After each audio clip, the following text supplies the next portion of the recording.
Okay, this is going to be a brief video about the concept of limiting reactant and percent yield, primarily with the new school method of solving problems. So here's a simplistic view of what limiting reactant is. So I have a simple recipe here for a sandwich. I've got 2 slices of bread plus 1 slice of lunch meat is equal to 1 sandwich. So I might be going to a party and I have brought along 20 slices of bread and 12 slices of the lunch meat. They want to know what the maximum number of sandwiches I can make. And most people can do this in their head. And hopefully stoichiometry isn't that much different. So if I have 20 pieces of bread, 2 pieces of bread equals 1 sandwich, so I could make 10 sandwiches. Or I have to consider also that 12 slices of the lunch meat could make 12 sandwiches. So it's obvious the bread's going to run out before I use up all of the lunch meat. So the maximum number of sandwiches I can make is called the theoretical yield. I like to use the term calculated yield because we actually did a mathematical calculation to arrive at that number.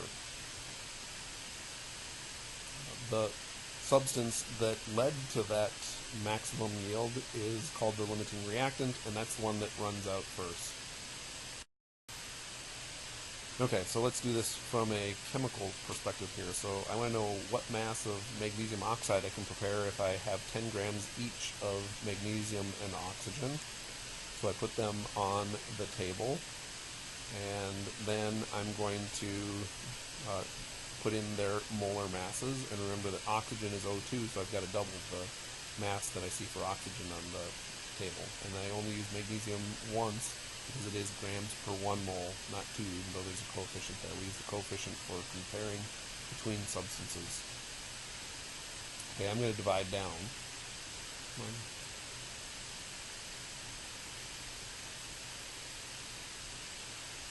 Okay, there we go. We're having a delay here. So I maybe went further than I wanted here. So when I divide down, I got 0.411 moles of magnesium and 0.313 moles of oxygen. Don't be tempted necessarily to pick the smaller number because in order to compare between two things, we have to use their coefficients. And instead of just using this to do a cross multiplication, what we're going to do is we're going to divide in order to decide which one provides me the smallest relative ratio of moles.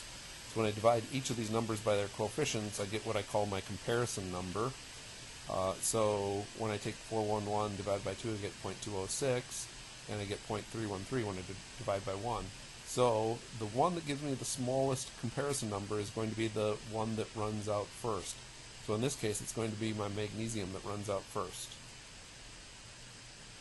So they're not equal to one another. I'm going to pick the smaller one.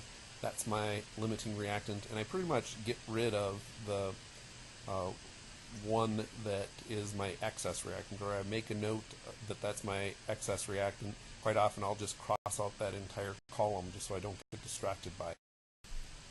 So I'm interested in the amount of magnesium oxide I can make, so I'm going to use my mole ratios as comparison, and I got lucky here. It's a 2-to-2 ratio, so I know that the number that I'm going to get is going to be the same, the 0.411 moles.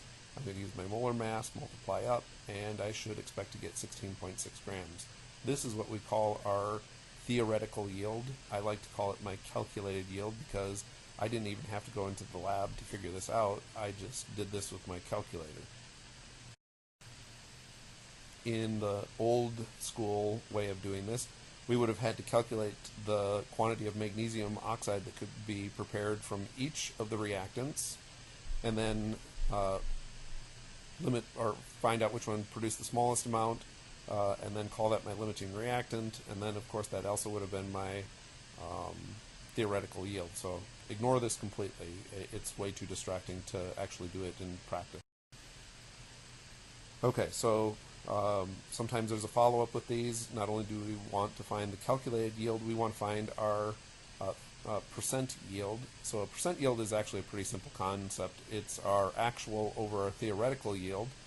And again, I don't like the term actual. I like to use measured yield because 9 times out of 10, I've measured that by going into the lab and doing an experiment. So I physically put that on the balance and measured the mass that I actually got compared to the mass that I calculated that I should have received. And then multiply that all by 100. So if I got 12.5 grams and I was expecting 16.6, I divide 12.5 by 16.6 times 100, and I got a 75.3% yield. Not a bad day in lab, I guess. Okay, so sometimes, and not so much in this class, I won't ask you this type of a question on the exam, but we might run into it in a lab report. So sometimes they want to know how much of the excess reactant was left over. And in order to do that, I've got to find the correct ratio of moles that I would have needed to react with my 0.411 moles of magnesium. So I just solved this ratio. I end up with 0.206 moles, multiply up, and I only needed 6.59 grams of oxygen. However, the initial problem told me that I had 10 grams. So if I just subtract 6.59 from the 10, I end up with 3.4 grams of oxygen that would remain unreacted. So that's just called finding the amount of the excess reactant. I believe our Lab G has a couple of questions on this, so I may or may not assign them, but if I do decide to assign them, then this is how you would find the amount of your excess reactant. I think that pretty much brings us to the end here.